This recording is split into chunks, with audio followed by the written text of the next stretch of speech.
I'm Catherine Arndt, the Chief of the VLGA Connect Studio. Welcome to today's episode, brought to you by the VLGA, your counsellor support network and the national broadcaster on all things local government. Hello everyone, welcome to VLGA Connect. Lovely to have you with us for TGU, the governance update, brought to you by Hunt and Hunt Lawyers and of course VLGA Connect on behalf of the Victorian Local Governance Association. With me this week, as usual, we have Tony Rownick from Hunt and Hunt Lawyers. Hi Tony. G'day Chris, how are you? How was your Easter? Very nice, thank you. Very peaceful and relaxing, as I hope yours was too. And Julie Reed's with us, I think on the back of a cold, but you're being a real trooper, Julie, to join us today. Yeah, I'm a bit croaky this morning, Chris, but anyway, a new voice for TGU this morning. If you're wondering who it is really me. It's now, just it's a little bit deeper and a little bit more husky than normal, Julie. So it is. I'm just going to recommend that people put their headphones on and listen to this and get the full value of Julie's special voice. No, good of you to have us. I hope that didn't spoil your Easter too much. No, I didn't. I had a wonderful time in Adelaide, Chris. It was lovely to be in the city of Adelaide and up in the hills, and yeah, it was lovely to see what was going on there. It's looking pretty great as a city. Excellent. Sample some of the local produce while you're in the hills. Of course, Chris. Very good. Be very disappointed if you hadn't.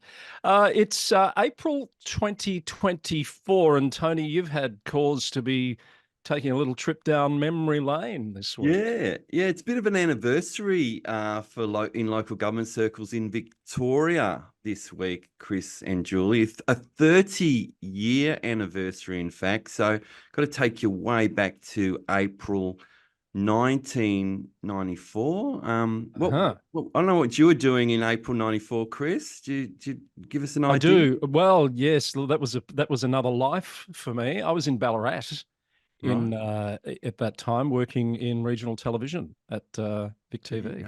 Yeah. I thought you were going to say like brushing your long flush hair. I had more of it. I had more of it then than I have now. Julie still gets to do that, unlike you and me. So what were you doing in April 94, Julie? I think I was in the lovely Shire of Gloucester up in New South Wales. So I was avoiding everything that was going on in Victoria.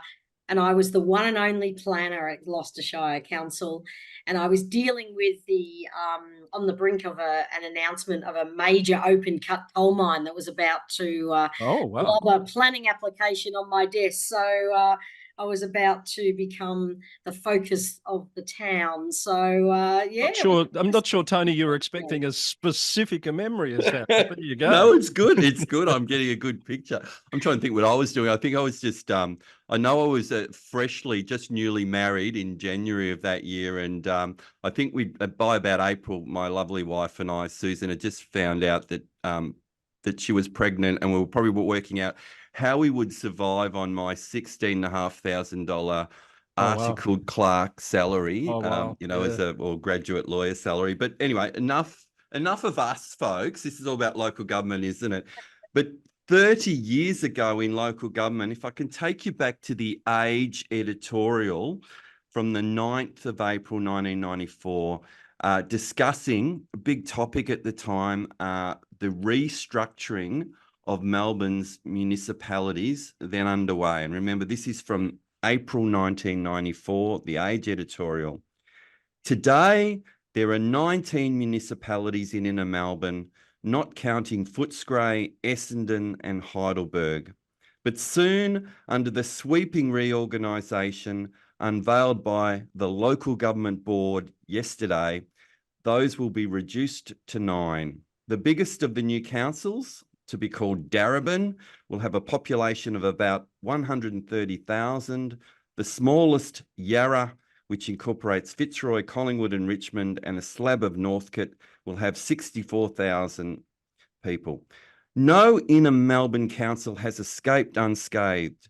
Even the names have been changed, a stratagem designed to emphasise the fact that these are not takeovers or amalgamations, but a new set of municipalities, which, in theory anyway, should bring a new, vigorous approach to local government. So there you have it, folks. 30 Wow. years ago, we were in the midst of the amalgamation process, at least in Metro Melbourne or in inner Metro Melbourne there. And well, it's interesting to reflect on the enormous changes in the sector since then. Yeah, well, that was, of course, when we became 78 councils, actually, I think. We did for a while. And a little while later, 79, when Delatite was demerged. What were those population figures, Tony? Darebin, 130,000 people in Darebin and 64 in Yarra. Isn't that interesting? So 30 years later, just a quick Google search tells me that Darebin estimated population for 2023 is 155 and a half. So not massive growth really over 30 years. And Yarra, 97,500 or thereabouts. So probably percentage-wise, that's a bigger growth, isn't it?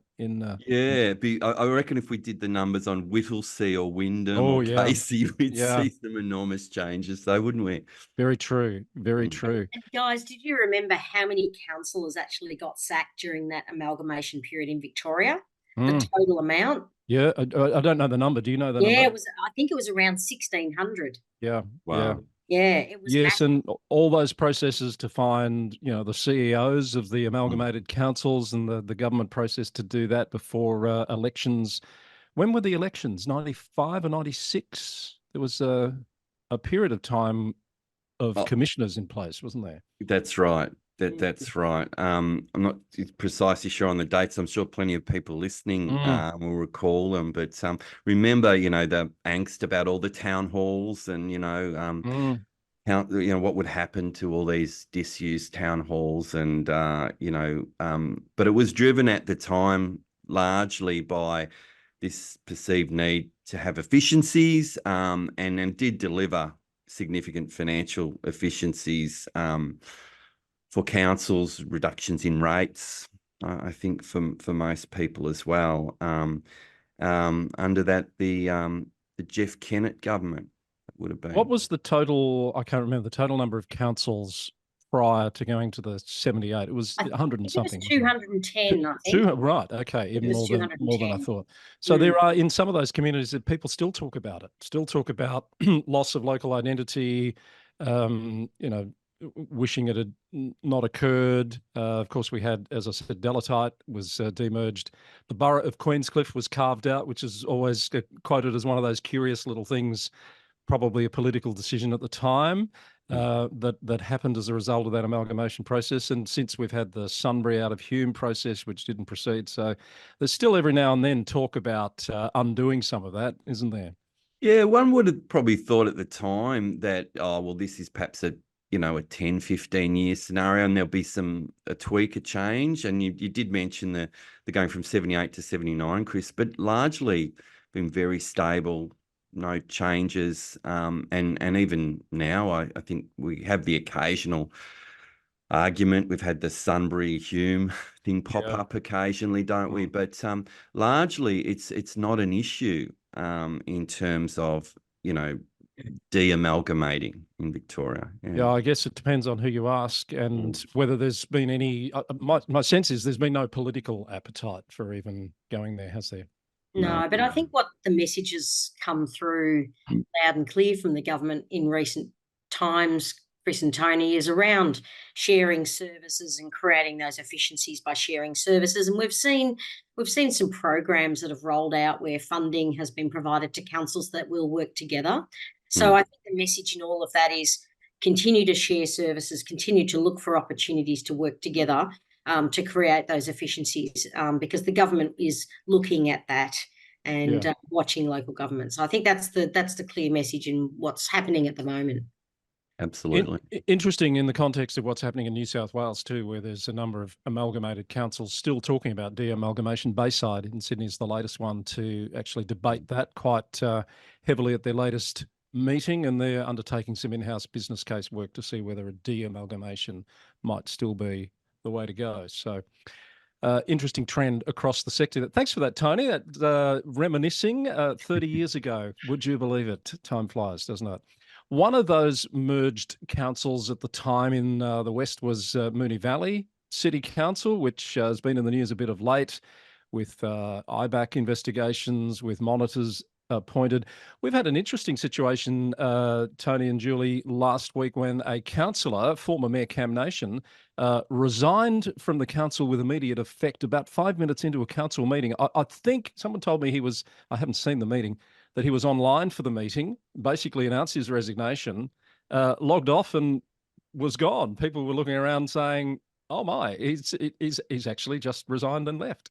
That's exactly that's it. I watched the meeting subsequently, and clearly, Council Nation, had a prepared statement that I think appeared to take the mayor and other councillors entirely by surprise.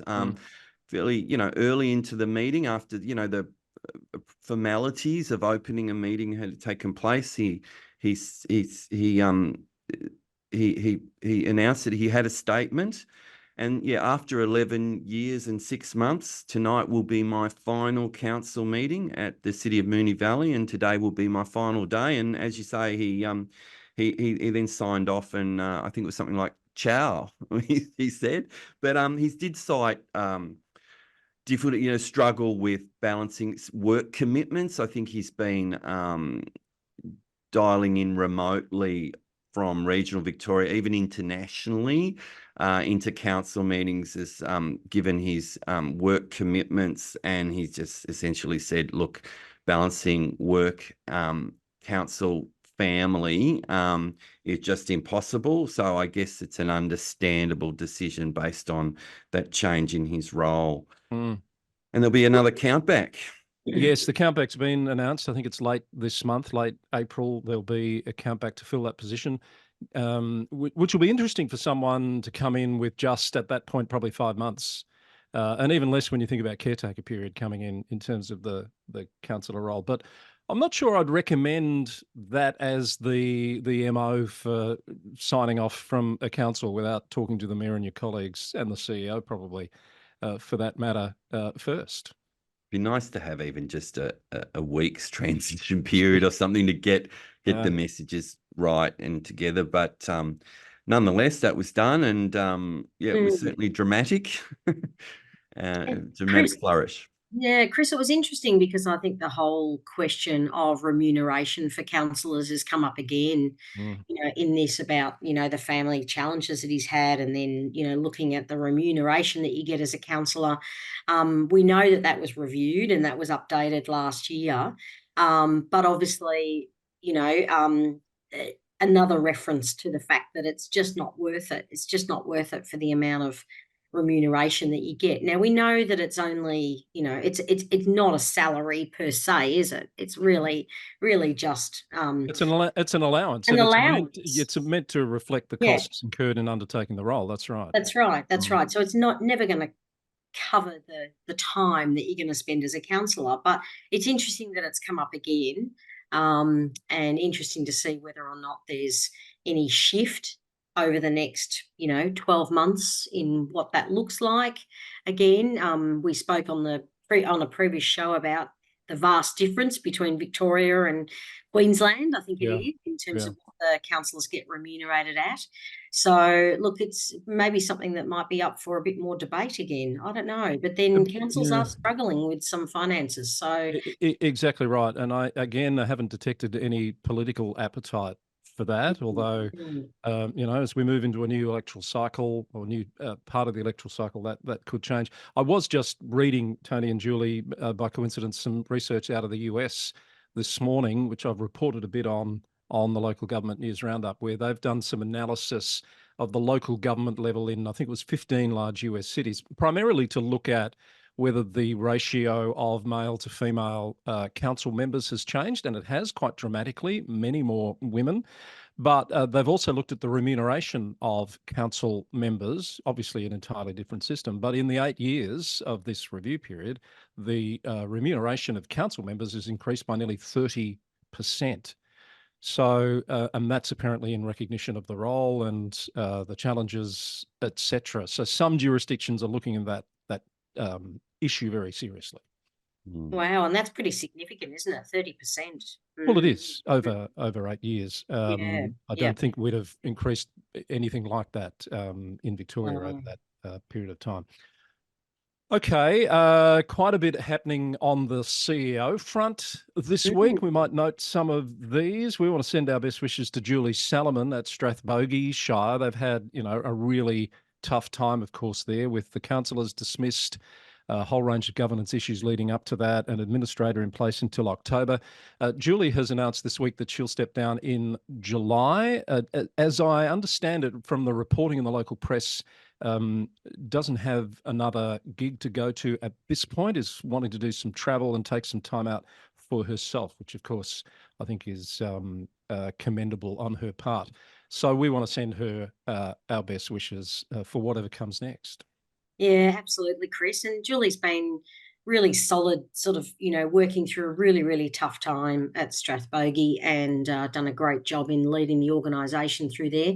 I was really pleased to hear about one of her remarkable results during the time that she was there, including a saving of $2 million on the Violet Town landfill rehabilitation by successfully lobbying the Environment Protection Authority to reclassify the site as low risk. So, she's done a terrific job. She can look back with pride to all the things that she's achieved while she's been there.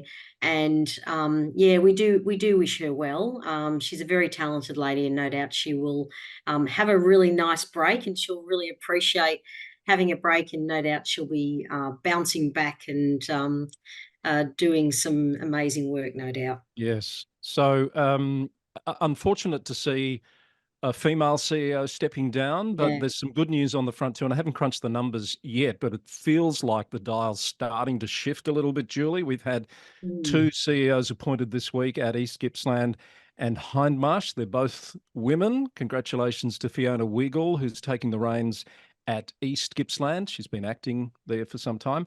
And to Monica Revell at Hindmarsh Shire, who's also been acting and has been confirmed as the new CEO. Both take up their roles officially from next Monday.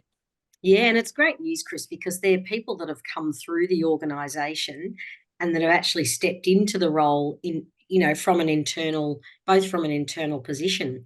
So you don't see that as much. But obviously these are two very talented women that have been nurtured and worked through the organisation, committed to the local area in both circumstances, have proven their worth and got the top job. So well done to both of them. It's very exciting to see two women in those roles. And I know that particularly at East Gippsland, Fiona is the first female CEO ever had out there. So great news for East Gippsland. Absolutely. Tony, we've got, I think we talked last week, we had 5 on the list, councils with CEO appointments to be made. We speculated whether councils would be making those decisions getting this close to the election. Of course, both those processes have been underway for some time, so not surprised to see them follow through there. We've got Golden Plains now, we've got Strathbogie now, we've still got 1 or 2 others outstanding, so it'll be interesting to see what developments occur there in the next few months. Yeah, I sort of, and I do recall that conversation we had, and I reflected on it, and I think that there are both pros and cons in terms of having the incumbent group of councillors shortly potentially to change, making the appointment, because arguably also you'd say, is a new group of councillors going through inductions, struggling with, just learning the ropes, are they not as well placed to make a major decision like this as a group who towards the end of their term, very understanding of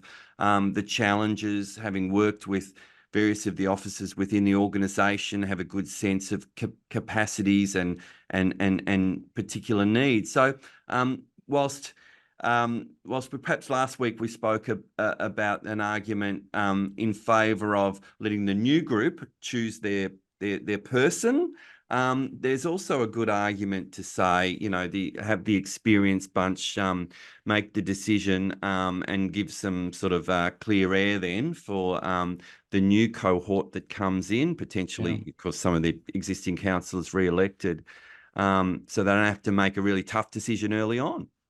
So I don't think we were definitive either way. We No. pointed out it was perhaps a matter for serious consideration, which of course it is in any case, and of course the timing has to have a lot to do with it.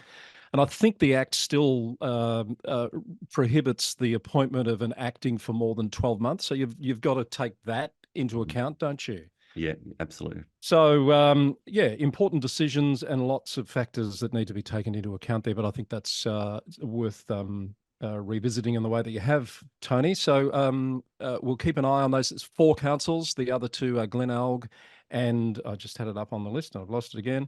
Glenelg and Moyne are the other councils that currently have actings in place at the CEO level.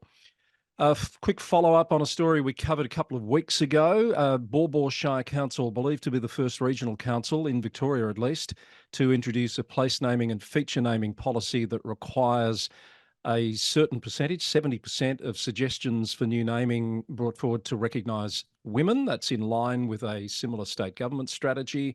A rescission motion against that policy had been lodged, which has been dealt with this week. Along the same lines, I think, as the original vote, 4 votes to 3. The rescission motion was defeated, so that policy will stand. Yeah, I'm not yet to watch the live stream recording of that meeting, but I will be over the next few days, and that'll be an interesting one to watch. But yeah, the governance rules process there has been followed. There's an opportunity to lodge the notice of rescission. That's been council has taken that up, and the the resolution stands and presumably is being implemented now. So my mail, Tony, and I haven't watched it either, is that the debate was interesting. There were a number of submissions, including from the Gender Equality Commissioner, Nikki Vincent, that were tabled or at least referred to in that debate, but ultimately the policy stands.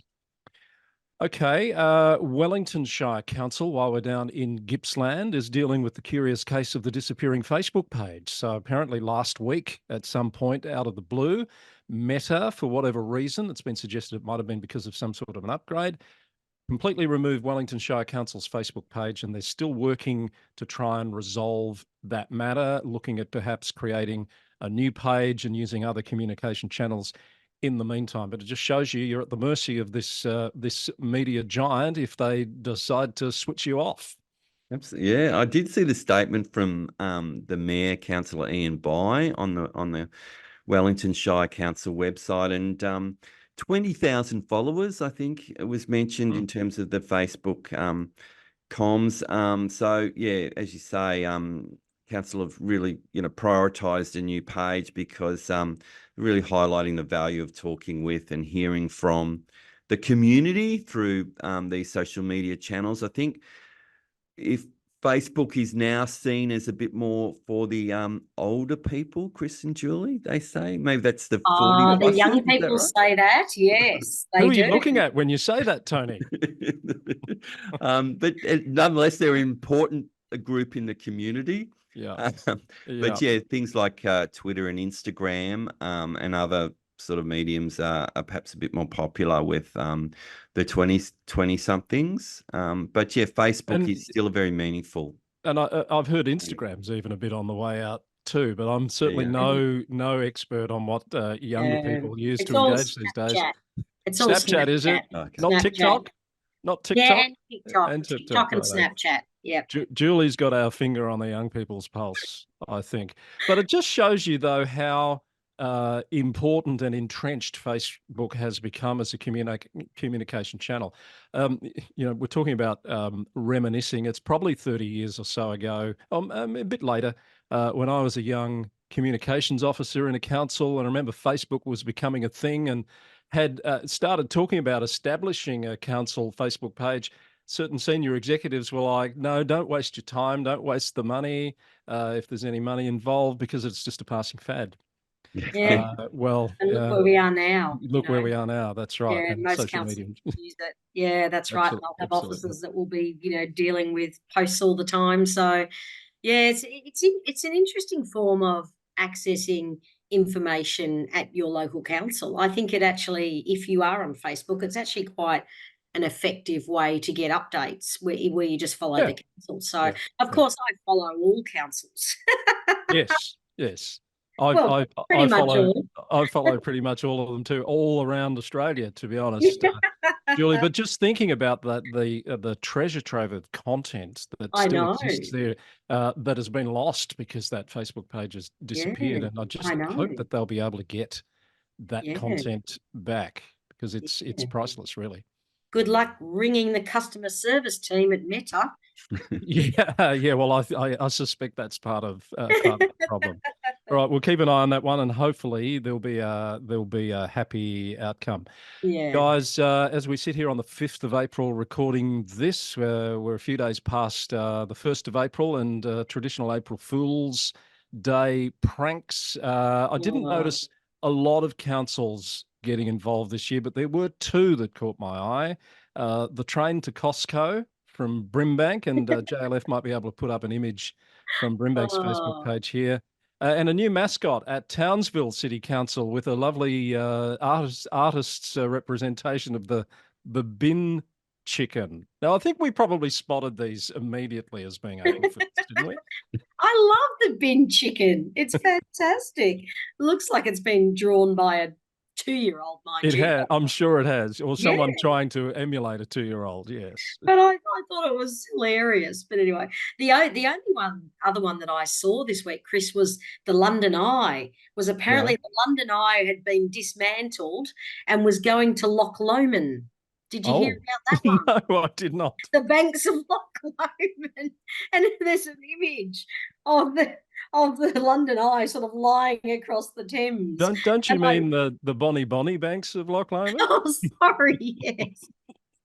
So that caught me, and I went, "No, really?" I nearly got sucked in. But anyway, We perhaps better tell any people not from Queensland what a bin chicken is. Yeah, good idea. I mean, I think there's seagulls down here. Up there, it's the white ibis, yes, which loves to eat out of the public rubbish bins and causes a mess. And I think the statement on the website announcing the new mighty bin chicken as the mascot said, the bin chicken embodies the tenacity, resourcefulness, and let's be honest, the occasional cheekiness that defines Townsville. Well, look, full marks for creative effort, but there's another side to this, and I shared with you both a post from someone I follow on LinkedIn who's quite prolific and makes a lot of sense. Benjamin Prue is a communications and strategy expert in Canada, involved in local government. He says municipalities need to sit out April Fool's Day because of the risk of misinformation. He says an organisation posts something they think is benign and funny. A few people chuckle and move on with their day, but not everyone gets that it's a joke, and you end up backtracking on your own content that you've intentionally put out into the world to fight that misinformation. He's suggesting it's on the whole, and perhaps over the longer term, damaging to the relationship of trust that a council has with its community. Is he being a bit of a downer here? Look, I think in relation to these posts that we've highlighted, and I think even the London Eye one, look, I think, no one got hurt. There's no real cost. It's a way of, the municipality looks more human. It reminds you that the council's full of people. It used to be, I think, that when we used to play this April Fool's Day game when we were children, the idea was to actually really fool someone and then, the following day say, ha ha, April Fools. So to try and convince them on the 1st of April that what you were saying was true. I think the trick now for, authorities, for companies and local governments who get into this space, they make it so obvious that it is a joke, so that trying to make sure that no one actually is fooled, so we all sort of laugh along and go, haha, well, the council's trying to pull one over us there, isn't that obvious? And it's a bit of fun. You certainly wouldn't want to go down a path where you would be talking about, new fines for parking your car outside your house, or for not having your rubbish bins in a straight line or something like that, you might really terrify some people who think that they're about to be hit with a financial impost. I think the Costco station, the bin chicken mascot, pretty much everyone who read that would have known instantly. There were some real hints in the article. Yeah, I mean, yeah. both articles had first published 1 April 2024 prominently there. And I think the bin chicken article said something about council acknowledges there may be some initial squawks about the decision. So really kind of, they did play it up, you'd didn't they? have to be pretty naive to be taken in. Yeah, so as Benjamin says, social media algorithms don't necessarily confine to the particular day. So you might have those stories popping up in people's feeds 3, 4, 5 days from now. So there's a risk there. But yeah, a bit of fun in the right spirit. I don't think there's too much harm in as you say, Tony, in the style of stories that we've seen this week, at least. I'm not sure if there's been any others that we've missed. Perhaps people can tell us about that. So short week, not a lot of news around. This one caught my eye. We might finish on this. The whole working from home thing is certainly with us for the long term, if not forever now, post-COVID. A couple of examples this week of how it's really being taken to the next level. The New Zealand Herald has published a story on how an Auckland Council manager is working from the Gold Coast in Queensland for 6 months. They're saying this is an exception, not the norm, but apparently as many as 10 Auckland Council staff members have logged in from an overseas location while working for the council. So it just shows you how technology can remove even international barriers. A trend we'll see more of, do you think, Tony, in a more global world? Yeah, look, I think it's a trend that's here to stay. I think sometimes we can, and I read this story and you sort of raise an eyebrow initially, and then as you delve into it, you realize, as you say, it's an exceptional circumstance. This is a person who's a long-term existing employee. They haven't sort of been employed, while they're resident in Gold Coast. They've spent nearly 8 years at the council. They work in the events team. So you can imagine, that it's quite possible to fulfill some of the preparatory work around an event from, logging in from offshore. Those other examples, I think, cited, some of them would have been people, traveled overseas and got caught, in a lockdown, or, missed a plane flight, or someone's ill or something. And so I would say one wouldn't want a large proportion of council's workforce not regularly spending time within the location when you're talking about, placemaking and the culture of an area and those things. But it does mean that you can have some continuity of service when people are busy in their lifestyles and are moving around for whatever reason temporarily. And recognising personal circumstances, as I think is the case here, just shows you, though, how the technology has gone ahead in leaps and bounds. Julie, in the UK, over about 3 years, there's something like 1,350 approvals at UK councils for people to work from overseas. And now I think most of those are from other parts of Europe, but I did read about at least one person who was working for a UK council from Australia for a period of time. And it wasn't me, Chris. So just in case you thought that. But anyway, yeah, it was interesting. I think they've said that there were during the pandemic, there were about 73 approved requests. And then since that 2020-21 period, they've had an increase significantly. A number of approvals increased to 708 in 22-23, up from 440 the year before. So there's steadily, since the pandemic, seen an increase in those. And Barnet Council in North London granted the most requests to work from abroad, total of 286 requests just from that one council. But I think it also reflects the situation where the skill shortages is creating headaches for the councils, and they don't want to let go of these staff. Yeah. So they're kind of forced into a situation of saying, well, do we let go of these skilled people? Or if their work can be done remotely, do we hang on to them, give them that ability to be able to work flexibly, say for a period of time, and then we keep them and we don't lose them, to another council or whatever. So I think, it's interesting. Islington Council in London as well. There was a case there, or some cases there, where staff were looking to take their work devices abroad, needing to use it in an emergency while on holiday. It's a bit of a worry that people are starting to do that, though.